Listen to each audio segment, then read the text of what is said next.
Welcome, sippers, to another episode of Sipping Inspiration, brought to you by Book Attender. My name is Taye.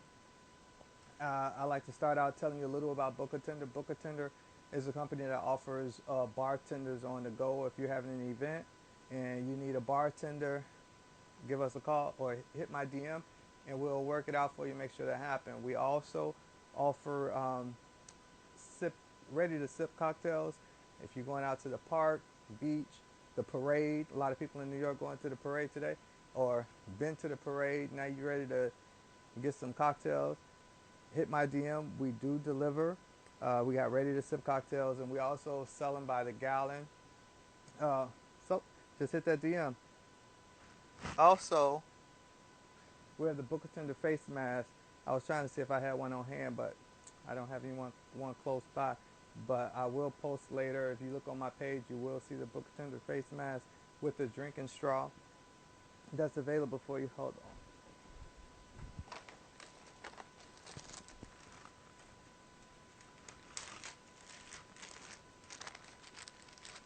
So this is the Book Attender face mask. Simple as 1, 2, 3. Know a lot of people, places saying they doing away with the face mask, but I don't trust it that soon. So I'm going to stay protected, and hopefully you all will do the same. So today our guest is today our guest is going to teach us how to get off of this, get off that quarantine weight that we all build up due to COVID, when everything was shut down and we was locked up in the houses and couldn't do anything. The gym's been closed, and like I said, a lot of people still not really comfortable with going to the gym at this point. So he's going to tell us a couple of things that we could do, or show us a couple of things that we could do in our house, or maybe outside in the park, your backyard if you got space. So I'm going to bring him on now. Doing? I'm good, bro. That's good. Good to hear. So I'll introduce you to the people. How you He's doing, the people? master trainer. Absolutely. So I usually don't drink during the day, but I'm gonna do this in honor of my man Terrence. All right, tell us your signature cocktail. What is it? My signature cocktail is tequila and ginger ale. Okay. What type of tequila are you going to be using? Espolón. Oh, I've seen that, but I haven't had it. Yeah, I usually my favorite is Casamigos, That's but what I have. Small yeah, that's bottle, my don't favorite judge right me. there. It's expensive. I thought it was. That's my And the father right guy, there. I just found out who makes it. The actor. Oh yeah, yeah. George Clooney, I think, makes it. Yeah, George Clooney. George Clooney. So, so we're gonna start by pouring the tequila first. How is Hold that on, tequila that let you me get my have? let me get my glass together. Hold on 1 second. Yeah, I got a lot going on in my glass. I I got a shot glass that I was going to fill up with the tequila, but my ice cube was covering it. My So ginger normally ale is. I would fill up the shot glass with the tequila, Mm-hmm. and then put my mixer around, and then eventually it'll all just become one nice cocktail. Right. But it sort of got messed up, but it's still gonna work out the same. Got you. And you say your mixer is ginger ale, right? Yes, sir. All right. So I got my ginger ale.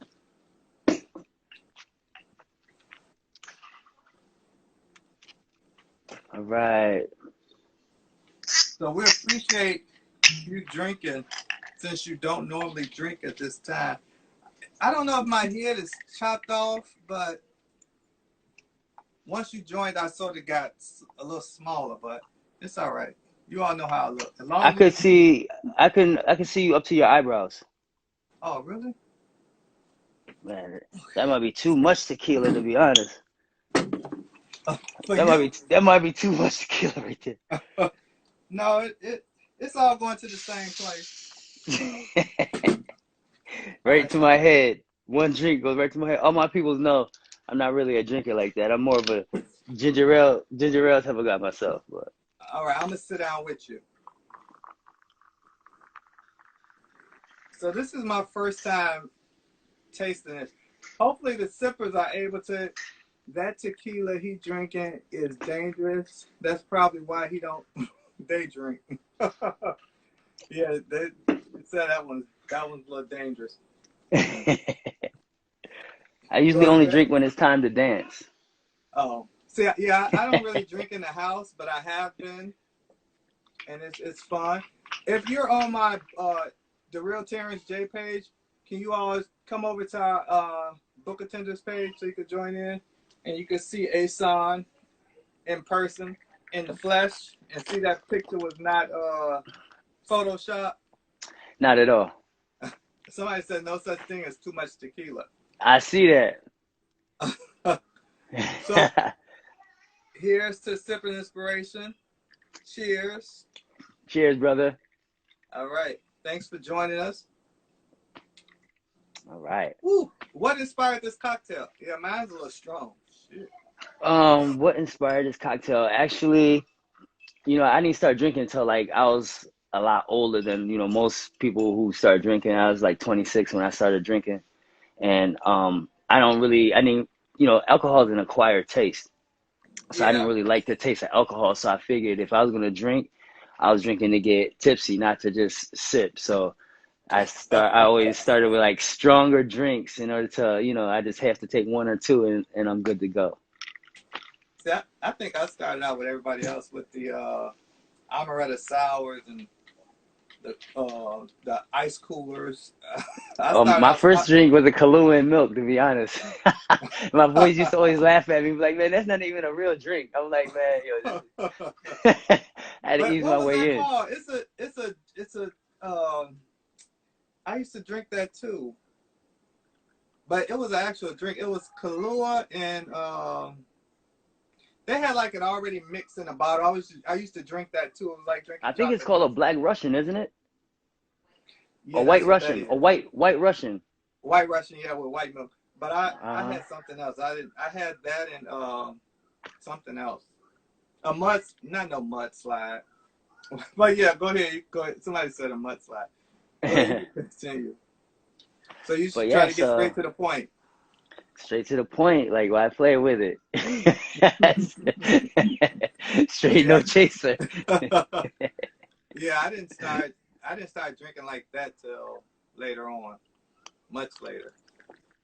My first drink was like Hennessy. Like all my boys, they were always trying to get me to drink, and I was never really ever drink. Uh-huh. And then like at one point I just said, all right, let's try it, and I would drink Hennessy, and Hennessy wasn't too good for my stomach. So then I went to vodka, and vodka for some reason doesn't really. I don't really get drunk off of vodka. I just get like a stomach ache off of vodka. So then I moved to tequila, and tequila is nice, it's smooth, and actually tequila is the only upper as an alcohol. Oh, really? I Yeah, never knew that. Now, it's the every other now alcohol the is a depressant. Hennessy hot. Oh, maybe I need to change my drinking then, Well, because I usually drink vodka. I'm a vodka okay, drinker, so that's good to know. yep. Um, what was my? So tell us about yourself. Tell us what you do. Well, my name is Asun. I'm a personal trainer. I mean, I try to do more things than just being a personal trainer, but that's what I do by trade. I've been a trainer since 2000. I also have a degree in nutrition. I have a ton of certifications, which makes me qualify as a master trainer. Okay. Um, and I mean, I love doing what I do. It's like, it's one of the most rewarding things is to see you actually impact people's lives. It's not like I'm selling a bullshit product. I'm selling something that is like basically helping you become a better version of yourself. Because there's so much things in taking care of your body, like what it really does for your mental, your physical, and actually your spiritual. So I don't know. I love doing what I do. I'm passionate about what I do, but And we talked about it a little while ago. A little while ago. How did the pandemic affect you? Because the gyms were closed, and I follow you on all social media platforms, so I see what you were doing. But I want to make sure that the sippers are aware of how you was able to maneuver the pandemic and the gyms being closed. And Actually, the pandemic was now you, actually kind of a great thing for me, and for a lot of trainers if oh, they're willing to adapt. Because what the pandemic did is it mm, opened people's minds to being able to train in different circumstances. Like I didn't have to physically be there anymore. I didn't have to get on the train and ride for 30 minutes or 40 minutes or 20 minutes to get to a client, train them in person, and leave. Now we can just turn on our Zoom. I can guide you. I can lead you because I only guide you with my words anyways. I correct you. I spot you. You right, know, I make sure that you're doing the right thing. And, and that's it. Besides stretching, I always stretch my clients after our session. But other than mm, that, for me, it was way better for time. Now I can train clients in England, train clients in Ireland, train clients over in California, Arizona. I had clients in many different, parts of the world, and I didn't have to physically be there anymore. So it opened up a whole new market for me. wow, that's good. That's good. Now that you were doing Yeah. one-on-one sessions, or did you ever do like any group? Actually, I did small group for a while, but I mean, that's cool. You could do that way, but like a lot of my clients were an older population, and so they need that one-on-one coaching. Okay. So I would, and I changed my platform. I mean, my training style to being a half an hour session instead of an hour. That way, people could fit it in at any time. You know, if you can't give a half an hour, for to fitness, you really don't want it. You know what I'm saying? That's what I felt That's about the gym. point. That's 2% of your day. 2% of your day is, you know, 30 minutes of personal training of exercise. You Yeah, know, taking care of your body. Well, absolutely. we had talked about a week ago in reference to how the pandemic, it was either an eye opener. You said something really interesting. I can't remember exactly how you said it. I mean, I know what you said, but you remember when you were saying I don't know exactly what you're talking about, to be honest. you said that the pandemic pretty much it either made or broke people. People either self motivated themselves to work out, or they just didn't do nothing and gave Right, up. right. I was saying that, like, during that time, everybody had the same 24 hours, and nothing was open, but you had opportunity if you wanted to take that time to, be productive with your time, or do nothing with your time. And so I think that, during the pandemic, a lot of entrepreneurs were born. A lot of people, lost their jobs and left their jobs and decided that they don't want to work for people anymore, which, is an eye-opening thing. Sometimes you have to hit rock bottom in order for you to, do the things that that you needed to do from the beginning. And as far as fitness wise, there was a lot of time. A lot of people took this time for personal growth, and that means taking care of their mind. You know,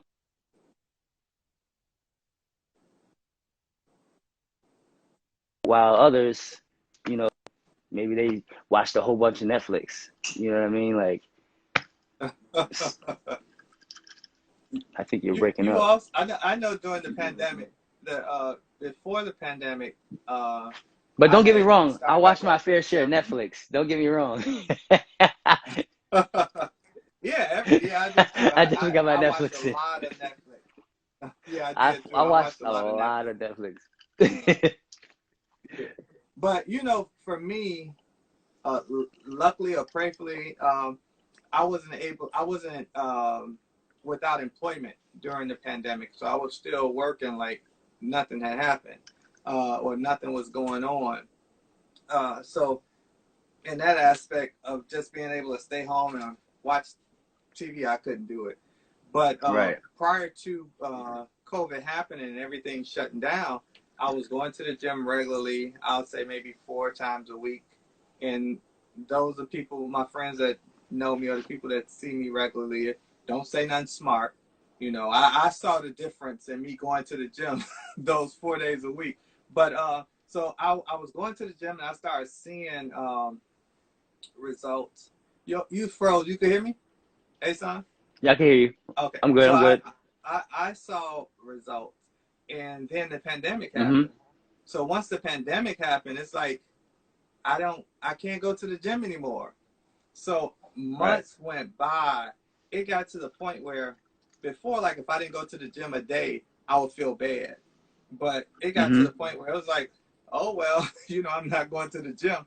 That just stopped even being like part of my daily process. Like I didn't even care about the gym anymore. Until one point when I was laying down and my stomach was laying next to me, I was like, oh, I gotta change this. That happened to a lot of people. It's gonna be a good thing for me come, September. It's gonna be a great thing for me. But Yeah. it happened to a lot of, that was, I mean, last year, 2020 was the most physically inactive I've ever been in my entire life. You know, Wow. but at the same time, I was still active. Like I'm just used to always being, you know, always putting in that work. Because like I was talking to you about this last week or whatever when we had our, when we were talking. I'm training for my future self. I always think about, all right, I may not want to do this right now, but like when I'm 50, I want to look like I was putting in work. And I know that in my 50s, I'm going to get that labor in my 60s from the work that I did. So I just think about training for my future. I'm here. Yeah, Yeah. that was very deep when you said that what you do to your body today is how you say it is you're preparing your You're body training for the for your future. you're training for your future self. Like, we are predicting our own future. Right. If we don't do the things that we know that we need to do to take care of our bodies today, then how do we think that we're going to look in the future? Right. They say that average person puts on 4 to 5 pounds after college every year. 4 to 5 pounds, which doesn't sound like a lot, but like 10 years after college, that means when you're like 32, you're you're 44 40 pounds pounds over. overweight, Yeah. 40 to 50 pounds overweight Yep. over what you were when you were in college. If you were already overweight in college, then now you're 40 or 50 pounds over that. So if you was like 130 in college, now you're 170, 180. Yeah. And then if you think about 20 years after that, now you're 100 pounds overweight. Now you're 80 pounds overweight. And that's real easy. I see it every day, and we have to think about, the pandemic. When it hit us really hard because we have a culture of not, I don't want to say culture.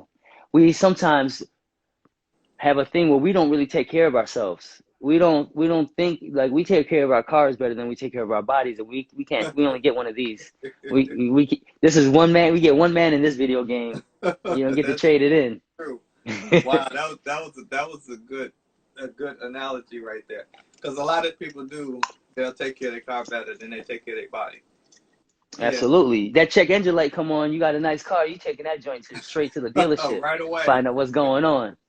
That's You know, true. but your That's body, true. you get that little pain in the stomach or this or that, you just think you're gonna walk it off. Hmm. You find out a little bit later what's going on, but we got to take care of ourselves, man. Heart disease, diabetes, number one and number two leading cause of death for Black women, and these are all Wow. preventable things. And we're getting that narrative where like accept me for who I am and the way I am, but like take care of yourself. So I Think can about your accept you a little kids, longer.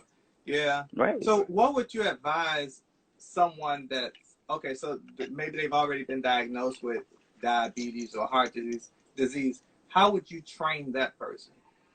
Like to I would train them just the same way I would train all my clients. I mean, the thing is that like everybody is like a fingerprint. Everybody needs something different. mm, When you come to me and you say, hey, look, I want to start working with you. I listen to what you say you need, and I look at you and I look at what you need, and we put those things two together, and that's the formula. okay, Because you may say, I want to work on my stomach and I need to work on this. And I'm looking at you and say, wow, your posture is really bad. You don't really have great balance. You're tight. Your hamstrings are tight. I'm assessing you as what you need in order to move better. Okay. You assess yourself of what you need to do to look better. Mm-hmm. So You know what I mean? that's me definitely. I want. That's what I That's want. most. I mean, that's most. When I Every. say you, I'm talking about in generally. No, I know. Most people think about, but the thing is that there's no really such thing as spot training. When you're training your body, the fat is going to come off where it's the most abundant first. That's just how our bodies work. So you may have fat deposits in places that are harder for your body to get rid of, and that's why you have them there. That's why they're your hard areas. Your hard target Okay. areas. All right. So, I had mentioned before that you was going to give us some pointers on like things that we could do. Like, I guess when we first wake up in the morning before we go to bed, since we don't have access in New York, the gyms are open. Mm-hmm. It seemed like they just fully open because I was just in the gym this morning, and I was the only one. No, myself and one other person had on a mask. So everybody else was in there with no mask on, just free balling, for a lack of a better word. People are over that mask thing, bro. Yeah, I mean, I've slipped up. Not today when the gym is crowded, but if I'm in the gym and it's not a lot of people there, and I'm in my own area, I'll pull the mask down, so my nose get a little air. But as soon as somebody come around, I'm putting it back up. It's tough to train with that mask on, man. I did it for a year, but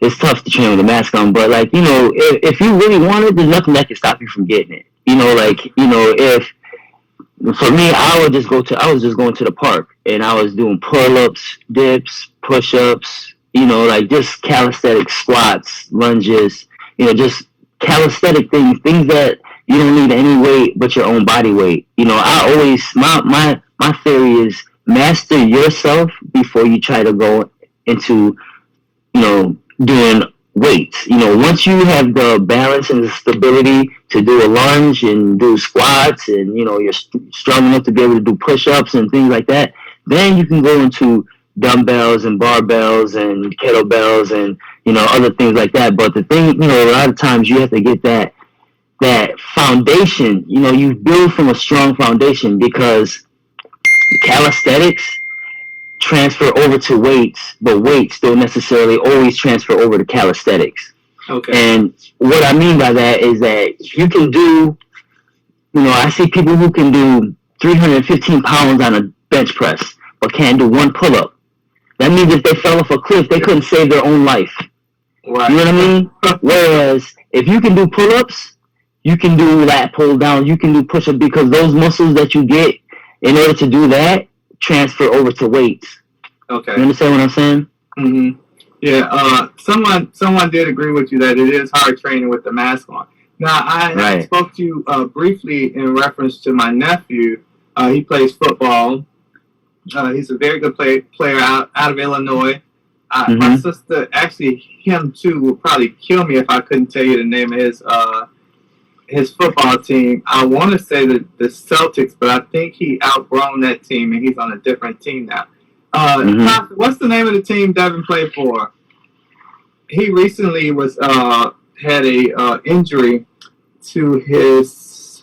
I want to say it was supposed to have been his. They thought it was his groin. They thought he had pulled his groin at first, but he didn't. He actually, the Junior Celtics. I was right. He actually had broke or chipped his bone in his thigh, his hip. In his hip, okay. Yeah. So I was say because your thigh, that would be your femur, but she's saying his hip. Yeah, he chipped a small piece of the bone off, so he was in excruciating pain. She took. I was about to say that must have been painful. Yeah. Because your hip is a ball and socket. So in order for that, it had to come out of the socket in order for him to chip. Oh, okay. Right. My body cramp up when I hear about stuff like that. But she said he pulled a piece of growth plate off. Wow. Yeah.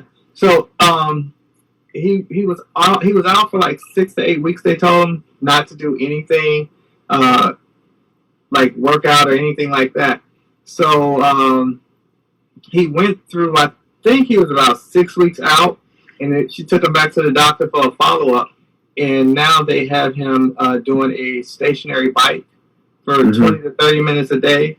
Like if Mm-hmm. he can't handle the 30 minutes, then just stop. But they want him to do that regularly to get him back into condition and, so Yeah. he can be able to play again. In the bone, they said it's going to probably like grow back. The Mm-hmm. doctor said that it was already like starting to grow back. Mm-hmm. So, what would you advise for him outside of just the bike? Some things that he could I would advise him to get a physical therapist. a Because physical that's gonna be therapist? his first step, right? So between a doctor, there's a physical therapist, and then there's me. Okay. So a physical therapist will usually pass clients like that on to me because that is a specific injury that doctors will give him the proper exercises that he needs to build those muscles and to strengthen those muscles. Like him doing the bike is probably to keep motion, keep blood flow in his hip, just to keep it so he's active and moving. And but yeah, he should really go see a physical therapist first. And from a physical therapist, when they're done seeing him, they'll say, okay, I'm done.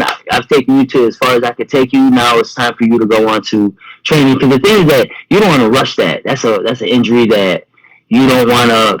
You want to make sure that you're handling the proper way. Your hip is you got to think your hips and your shoulder girdles are like the most important because your hips control.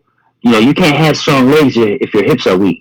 Right. You know what I mean? Your hips are and that's what your spine is sitting on.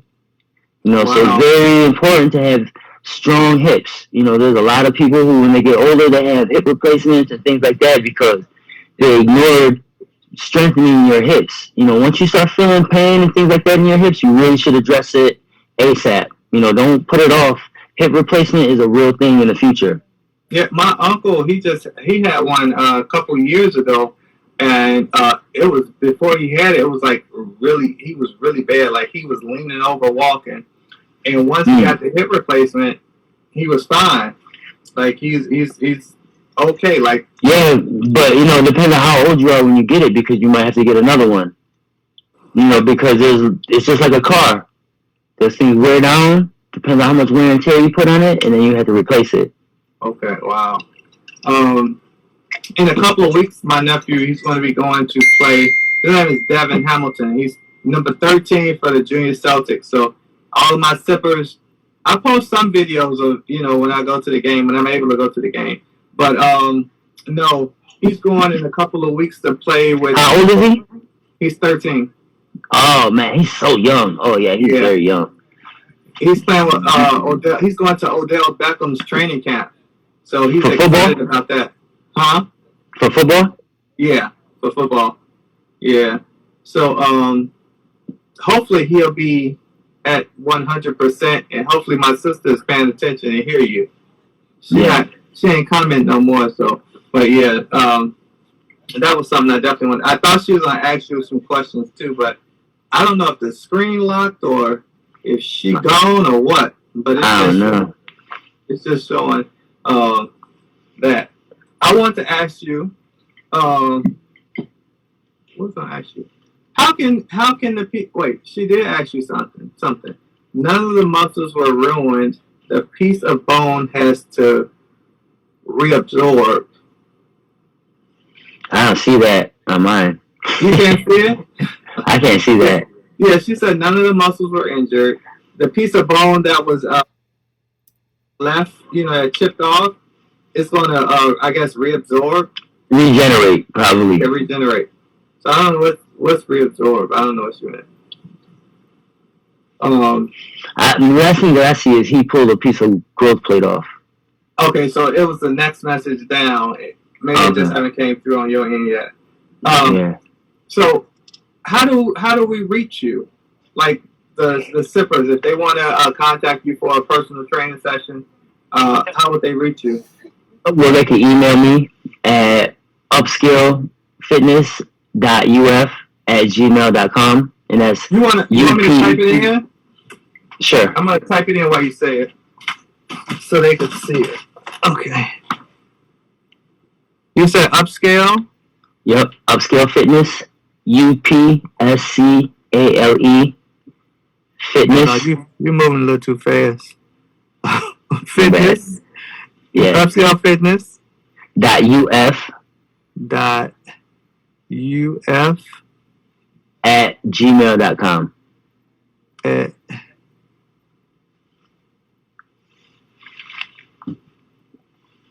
yeah, 'cause you have, and then you all know upscale fitness. Oh, this autocorrect is just upscalefitness.uf at gmail.com. Yes. So Or they can hit me. They can hit me in my DMs right here at AdivineKing for yeah, Instagram. and he's tagged in the video. So, and or you could just hit me up and I'll forward you to him. Because, like he said, you could be anywhere and get trained, and he's a master trainer. And you said you did. You had to qualify. You had to do a certain amount of. Yeah, in order to be a master trainer, there's a certain amount of certification that you have to accumulate in order to get that type of a title, as they say. But for me, paper is good, but applied knowledge is better than paper knowledge, if you ask me. Like I've trained, all different walks of life, from little young kids to 85-year-olds, male, females, athletes, retirees, people with injuries. I have a lot of clients that are coming back from hip surgeries and knee replacements, and all kinds of different things. So I have a wide variety of certifications, and like I said, nutrition, which is a key piece of the puzzle, is how are you eating. Oh yeah, that's I'm bad with that. And not only how are you eating, how much are you eating? Because a lot of people say, I eat good, I eat healthy, but you may be eating too much. Too much of a good thing is also a bad thing. Yeah. See, I don't. I ain't gonna say I'm the healthiest eater, but I don't eat a lot. Like you're not gonna come. You wouldn't come to my place and find like cakes and donuts and stuff like. Excluding today, because I did get some Krispy Kremes the other day. But normally you wouldn't find like junk food, a lot of junk food like right. that. You wouldn't catch. But I was going to ask you. I don't really follow sports, but this is a good idea. Anybody out, any coaches or anything watching this, have you ever thought about going to doing like a training camp for like a football team? Actually, I thought about like doing little camps for kids. Actually, like basketball camp. I right now I'm in the Charlotte area, and we just got out here, so I'm just starting to build a network out here. I don't necessarily say I live here because I'm a New Yorker, but right now we're the pandemic got our life in limbo a little bit. But I just see like your shoe wall. Thank you, brother. I'm a sneakerhead. Yeah. But and that had to come with me wherever I was going. That was non-negotiable. But I just see there's this void because there's all these kids that are playing in the parks every day. I mean, there's so many parks out here. So I want to put together a little basketball like league, like a little summer league or something like that out here, because you give these kids something to play for, some sense of camaraderie. You learn so much from sports, from organized sports, like how to play together, how to work together, competition, how to dig down, how to, there's a lot of different things that you learn just from playing sports that transfer over in real life. You know what I learned in 8th grade? In 8th What's grade, that? I tried out for the basketball team. And the first day, I go to the tryouts, and this coach, he really worked us. Like, we was running like never before. Mm-hmm. So once I left, I'm like, I'm not going back. I know I didn't make the team. I go back the next day, and you know how they put the names on the board? Yeah, somebody that made that's it. old school. They don't do that no more. But oh, yeah, Oh, well, I've been out of school for about 5 years. So I, 5 years. Yeah, okay. I saw my name on the board. I'm like, hell no, I'm not going back to that. That's it. I didn't make the team. I go home. I didn't make it. I didn't make it. But I had made the team, but I wasn't. It was too much. I had asthma. Oh, asthma. Yeah, it was bad. Yo, But there's sports is a great thing, man. And that's free cardio. yeah, yeah. But I do think that that should be something that's implemented, like or that some of the coaches should try to do, and maybe you could even promote it yourself to different teams, like just go out and do like a specific not a training geared towards the sport, because I don't know how much you know about like football, the plays and stuff. But I'm just saying like a workout routine for the athletes, no matter what age they are. And the people, they can hire you to do that. I think that would be a great idea. Yeah, I mean, it definitely exists. It's definitely out there. There's a lot of sports specific trainers that are out there. Like fitness is a very big. I mean, it's $1 trillion industry. And so there's a lot of different facets of it. And the thing is that like what would make a good trainer, what would make a successful trainer is finding a niche and mastering that niche.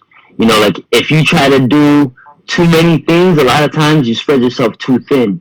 Like they say, like a jack of all trades, but a master of none. You know what I mean? Like, so like if you're going to do the sports thing, go 100% into the sports. If you're going to do elderly population, go 100% into that. If you're trying to do hot models, go right into that. If you're trying to go into celebrities, that's how I think, because like when you're trying to like do a little of this, do a little of that, when you're a personal trainer, this is how I believe, at least. I believe in energy. And so you're giving energy all day. You're transferring energy with people. And a lot of times, like, most people don't want to work out. Most people don't want to work hard and push for that extra two. There's a lot of pushback. As a personal trainer, you absorb a lot of negative energy, and you're shooting. You absorb that negative energy and you shoot out positive energy. That's what you're doing for a living, and it's taxing. So you can spread yourself too thin when you're trying to do too much, and you can burn out. And you could end up really not being a great trainer because you know a little bit about a lot of things instead of a whole lot about a couple One things. thing. Okay, that's a good point. So maybe they just need one trainer that could focus on what I mean, there's a lot of trainers that are just sports specific. That's what they do. They're just sports specific trainers. They usually will have a CSCS, which is like a strength and certification. So, I mean, I also have my strength and strength and fitness certification, which is like strength and conditioning certification, which is like a different certification for sports specific things. Okay. But like those guys will usually, like, that's who they work with, as athletes, Right. And that's fun too. It seemed like it would be, because you just getting paid to work out or tell people what to do. We have a tradition here on Sipping Inspiration. But first I want to talk about, we met modeling. So that was back in my modeling days. Asun still has the body of a model. I don't. Right. It's still That's my there. job. It's still there, but it's not, But this is a hat, Image. When I first moved to New York, I wanted to start my own modeling agency here. And this was a hat that I did. Image was the company. And I was doing fashion shows like every month, different places, just trying to get new talent, designers, models out there so people could see them. So, recycling, bring the hat back. So, what we do in this hat, we have a bag of questions. And we put them in the hat. We shake them up, and the guest has to answer. You pick your question, and you answer the question, and then in return, you get to give me a question, that I will put in the hat for a Got you. guess. All right. So Got it. let's tell me which one you want. Can you see? You want this one? I can see. Yeah, that one. That one? Okay. Yep. The first one. Let's see. Oh, this is a long, like a paragraph. Knowing what you know now, what words of inspiration would you give to your younger self? Invest in stocks. Okay. Wow. Why would you say that? Because I'm answering because I know what I know now. Yeah, that makes sense. But I'm not. I don't like my money to be going up and down. I like it to just, be there. Because I'll be mad if I make like 100,000 in stocks, and then tomorrow it drops down to $10,000. I just but you know what? You know one thing that's a reality. If you have your money in the safe right now or in the shoebox, your money's doing this. Why? Because there's this thing called appreciation. You said who? So appreciation. Uh-huh. Like things are becoming more expensive. So like 10,000 today will not be worth 10,000 in 5 years. You know what I'm saying? Like back in the day, you ever heard somebody say, "Man, I had 50,000." In 1970 was a lot more than it is now. Yeah, that's true. So that with that being said, our money, the stock market, even though it has its ups and its downs, the stock market made people 30-something% last year.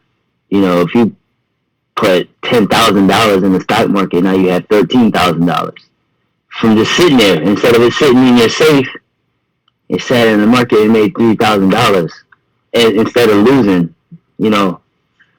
But that's a whole different topic. That's good though.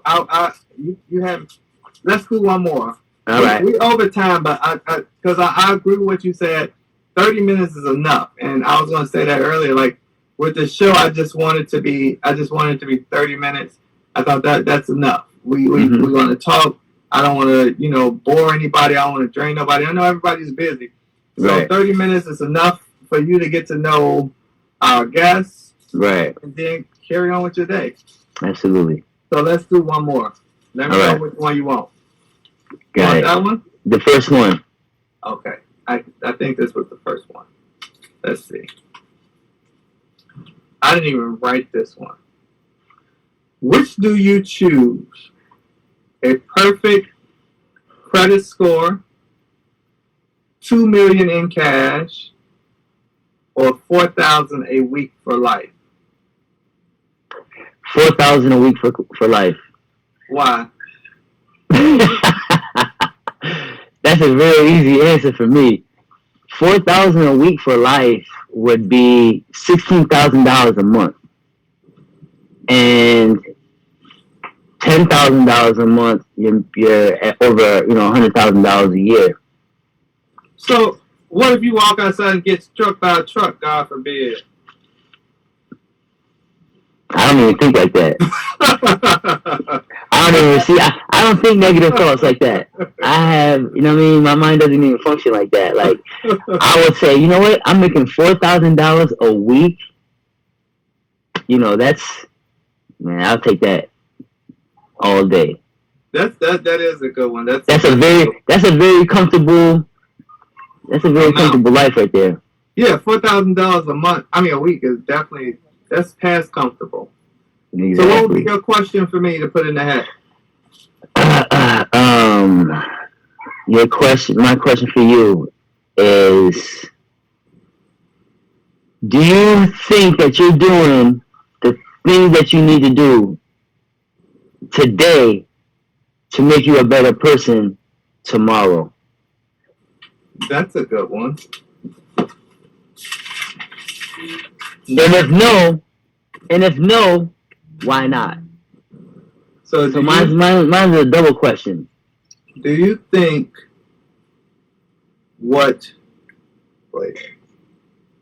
you're doing today.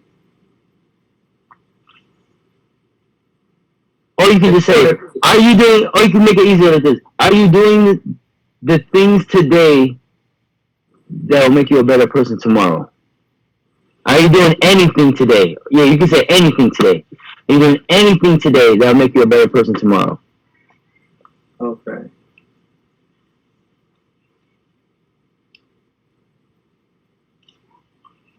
And then I just put why. If they say yes, why? If they say no, why? Why? Right. Why or why not? That's a good one.